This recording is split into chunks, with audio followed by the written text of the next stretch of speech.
Hello everyone, and welcome back to another Torchlight Infinite video. Just woke up from a small sleep that I had to take after taking T7 Traveler. So I killed them last night. Well, last night actually. It was like 6 AM here already. But basically did I would say right in time, as people were starting to get to him and actually kill him. As you can see, there's already 8 kills in NA, and Europe had even more kills than NA did. So yeah, it's quite a competitive ladder at the moment. You can still get yourself there even if you don't get top 10. Top 20 still gets just 200 less jagged primo, so you know it's pretty good. So try to get yourself there. Now regarding the kill was a very I would say a little bit scuffed.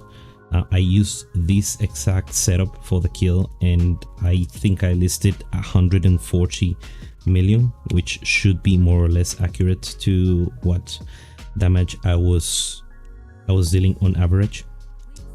Now, reading around the Discord and on Coffee's chat that I hung out at yesterday, I've seen some pain points that people have, or questions and concerns about how the character works.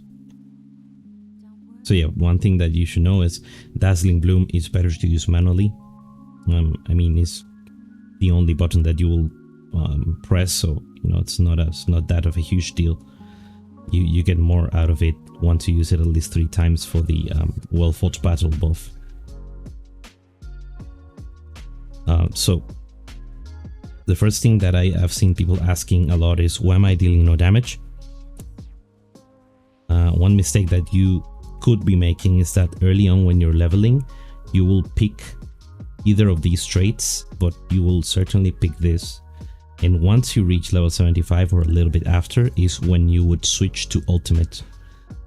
If you're trying to play ultimate with Run with the Wind but still have Socialite, then your damage will be much less. I'll show you here, because we're not. They're still in full bloom actually. Yeah, once they lose the full bloom, you see that damage goes to half as much or even less than that. So that is a very common mistake, it seems. So make sure you have amazing friends selected here and that you have Run with the Wind. Also, Wind Rider is this thing that you have to stack an amount of nourishment for them to actually start using the ultimate form. They need to do 40 stacks. I believe Wind Rider gives you 10. Yeah, every 2.5 seconds you get one. So every 1 second is, how many stacks is this? I don't recall.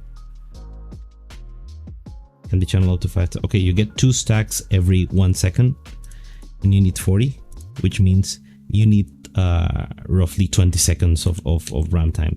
This will go down significantly once you start getting this leveled up. And one thing that will make it go down even faster is once you get more cast speed in your character, because the faster cast speed you have, that interval goes down as well. So there is a ramp up time that you need to take into account. Now another thing is that probably most of you would be playing Thunder Magus, or even if you're playing Fire Magus, we're both using isomorphic arms. So if you have like a 200 weapon that says you know, physical damage with gear, something like this, right? Let's say this is not a good weapon that you should use, but the weapon will say something like this: physical damage to gear, chance to deal double damage, or you know, adds lightning damage to this gear, and you have it equipped in your main hand, but you're running Mighty Guard. That weapon is not giving any damage to you at all, so you need to make sure you're running isomorphic arms. Now in the Alchemist tree, I would at this point, if you switch to ultimate, be running Talons of the Abyss, and the Thunder one is using Steel Vanguard. Now another of the pain points that I've seen is that the build is very squishy. That of course comes a lot from this Wind Rider that says that you take 30% initial damage taken right off the bat, which is still one of the things that I think needs to be changed about this character. But I'll show you a few of the ways that you can alleviate. So one way that maybe if you're a veteran player and have been playing for a while and have done a few pulls, you should have this pet, Hell Cavalry, at least at level 1. It's a purple pet, and what it has is this it gives you resistances, which makes it easier on your gear. But the important part is this additional damage taken. So this is 6% here, and then you get 6% by default here, and with levels you get up to 14% here. So up to 20% less damage taken. That will leave you at 10% increased damage taken. If you don't have Hell Cavalry, I believe there are a few other pets that you can look for in the survival category. So if you go for change here and look for survival, there will be a few others that also have the less damage taken, like this Winter Dairy Rock and this Paintball of Thread. I think there will be this one, 2 Snow Snail Cloudless Sky has less damage taken.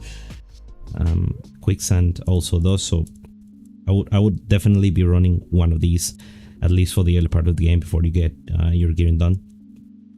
Another option is there are a couple of unique armors that you can use early. So this one was suggested by Coffee, and I think it was a very good one. This is like the most expensive one. Will be going for 4 FE. Gives you 15% injury buffer and a massive amount of max life. So this is what I'm running right now, what I used to kill Traveler. Heavyware is another good option because it gives you strength. Strength is only good for Fire Magus, not for Thunder. And it will screw if you have like the Scales pet, but is additional damage taken by enemies and 12% less additional damage dealt by nearby enemies, like enemies within 4 meters. So 4 meters, it's like if you, for instance, if you click on the dummy and you do proximity, there you go, this is proximity.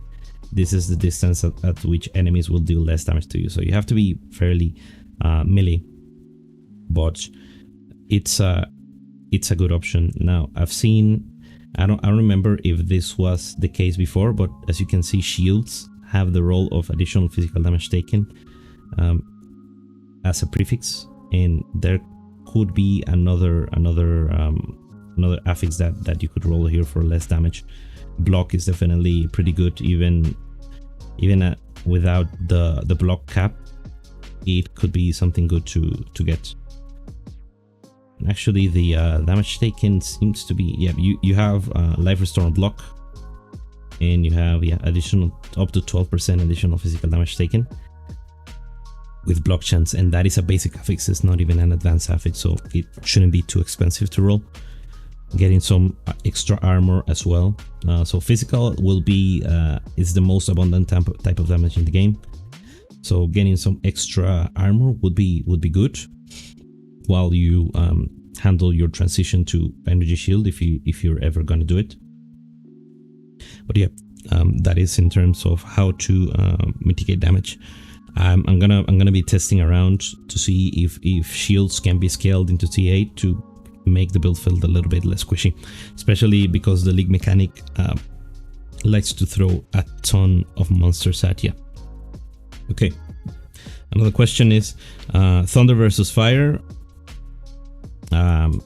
You will see most of the kills in the latter, or at least what I suspect is that most of these will be Thunder. So this one was Thunder, this one was Thunder, and you will say, why are you doing Fire?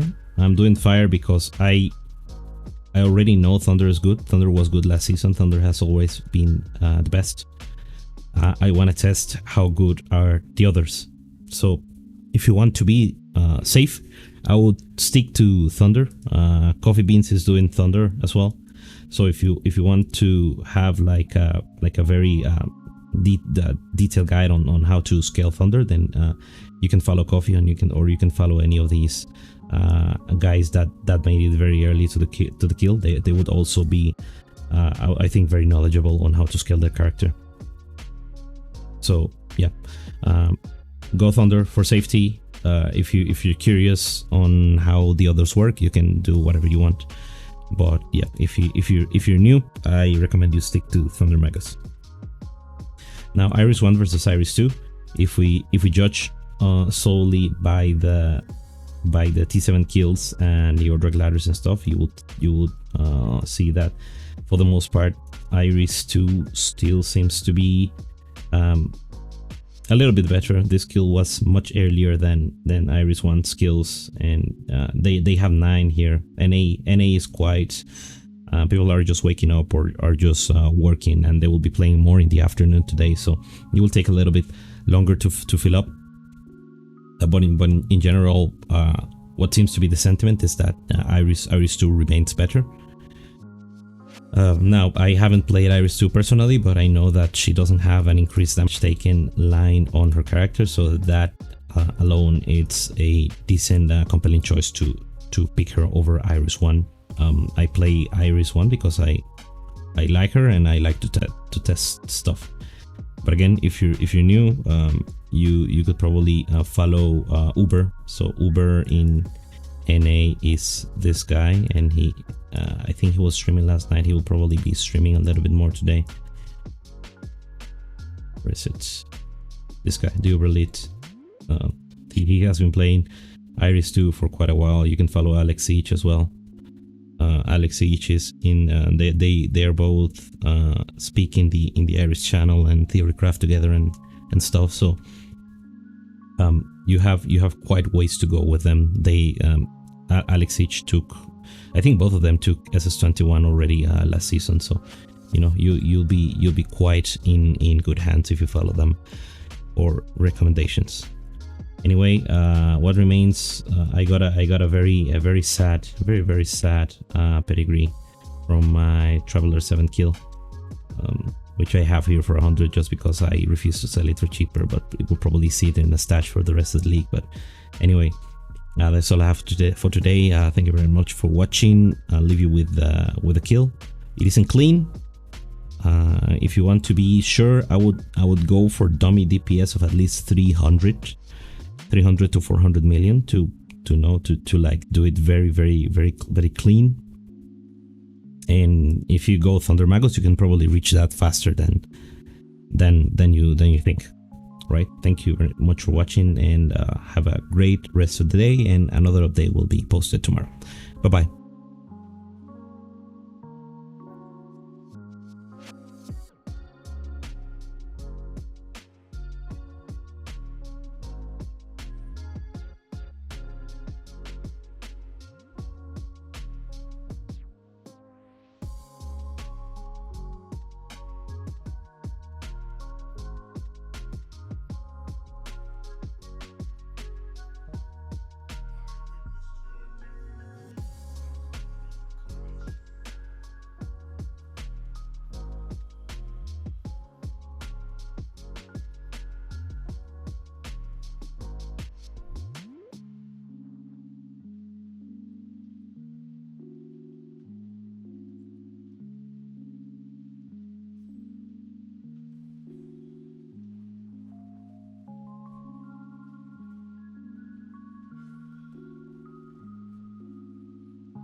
Oof.